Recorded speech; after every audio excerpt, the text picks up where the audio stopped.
So you weren't overjoyed with how practice went today? No, I didn't like the way we come out ready to play. I mean, we got to learn to come out and play every day. And what I don't like about what we did today is we got to be detail-oriented. We can't go out and slop around through practice and expect to play the game. You know, my philosophy is you're going to practice like you play. And I didn't like the way it went today.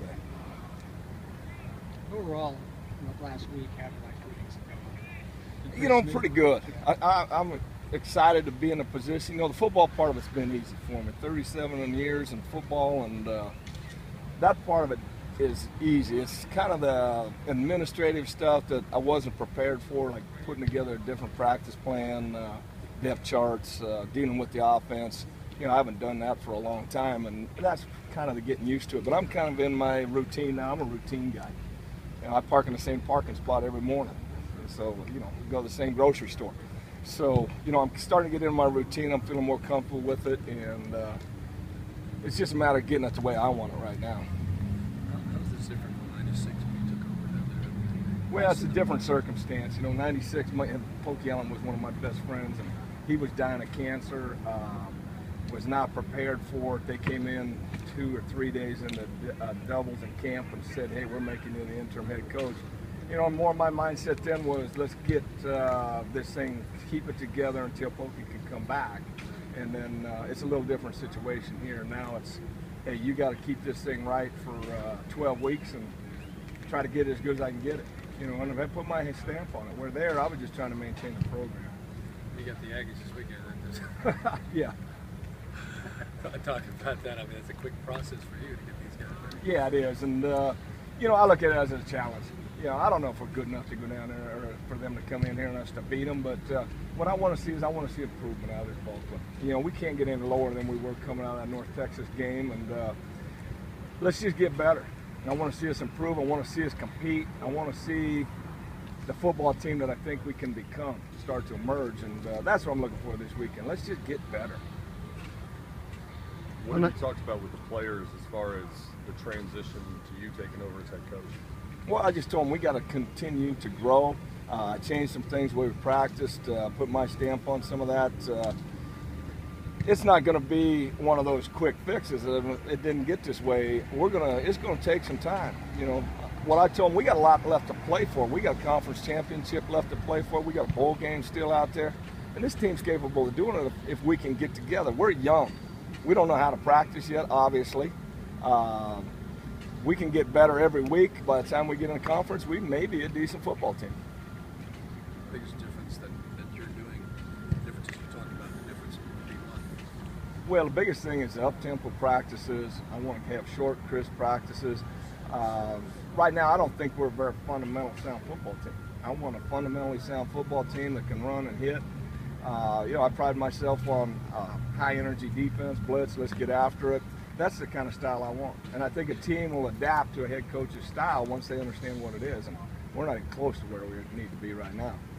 Music throughout practice, is that just to simulate game noise or to try to distract them a little bit? I think it's to drive me crazy, to be honest with you. No, what it is, the kids wanted it, you know, and I think your player's going to tell you what they want, and you got to give the players some ownership of the team. And they wanted that.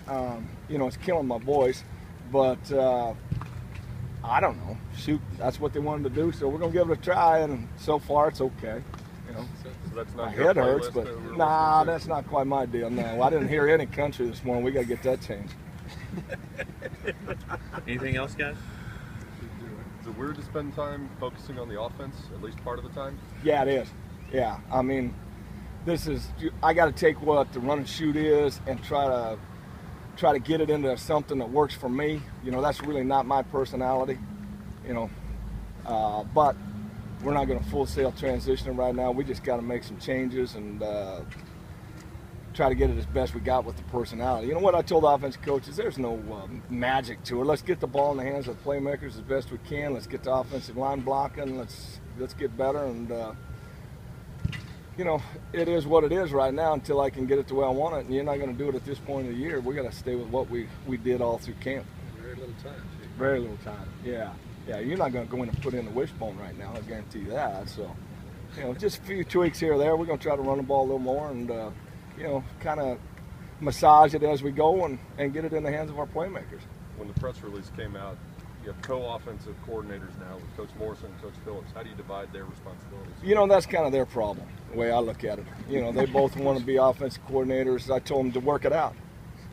Dan obviously is going to call the plays. He's an experienced coach. And, you know, Jason's a great football coach. They'll get it figured out. And Dan's going to call the plays game day. Jason's going up in the box. So Dan will put his flavor on it. And I think it's going to work out well. I really do. Talk to June lately? What's that? Talk to June lately? Yeah, I talked to June probably 4 or 5 times since it all happened, and you know, he's been good about giving me sound, solid advice with what he thought, and yeah, I value his opinion. You added Coach Davis to help with the offensive line. What does he bring to the staff?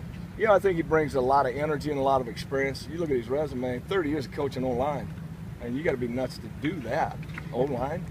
So, you know, I just like his enthusiasm. I like his expertise. He's been around a lot.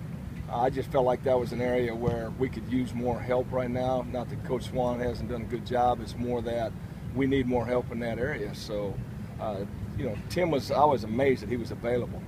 So when I knew he was available, go. The offensive line that long than coaching defense as long? Oh, no question. Yeah, no question. Now, really, it's you know, you got to have a guy that knows what he's doing there. That's the start of the whole thing on offense. If your offensive line ain't any good, you ain't going to be any good on offense. So that's just the way it is. Can you comment on Kenny Hill? Yeah, been watching him for 2 weeks now. No, I think he's really growing up as a quarterback. He sees the field well. He's got a lot of arm. The thing I think he does well is he anticipates the routes and the breaks and the ball's out before those receivers ever get out of route. He's got good receivers around him. That's as good a receiver corps there probably is in the country. We good? Thanks, guys.